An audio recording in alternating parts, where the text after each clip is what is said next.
it is in the Vedas, it is said, or Vedanta, it is believed that your last thoughts before you go into either sleep at night, hibernation for the year, or you die before you get reborn in the next birth, whatever are your last thoughts, that is what you will be born on the other side, whether it is the next day, next year, or next life.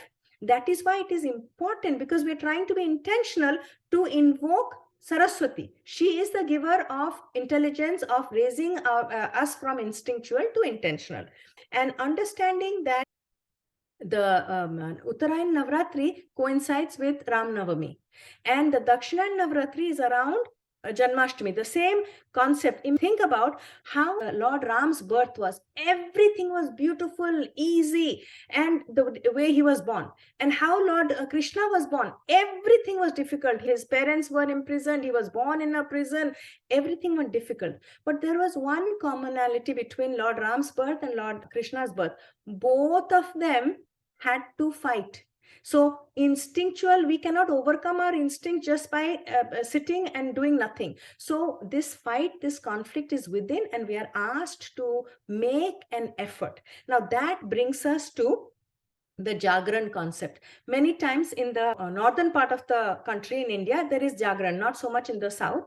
Jagran means what? Jagran meaning keeping our senses active, because when the whole world is going to sleep, whether it is at night or in the Dakshinan period, it is very normal for us to sleep. Now the yogic people, the yogis, when the whole world sleep, they are awake. So fasting, what is fasting?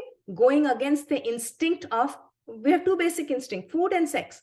Food is to preserve the body, sex is to preserve the species. So when you fast, you're going against your instinct. When you don't sleep, you're going against the instinct. When you chant, instead of engaging your senses in all the pleasures of the world, you are going against your instinct and becoming intentional.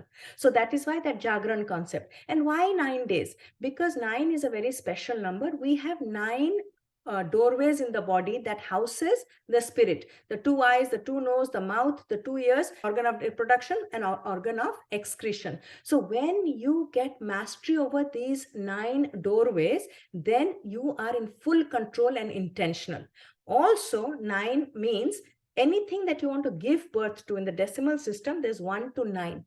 And in the mother's womb, the child stays in the mother's womb for 9 months. So anything you want to give birth to, a new you, a new project, a new idea, whatever it is, that 9 number is very important to work with the number 9.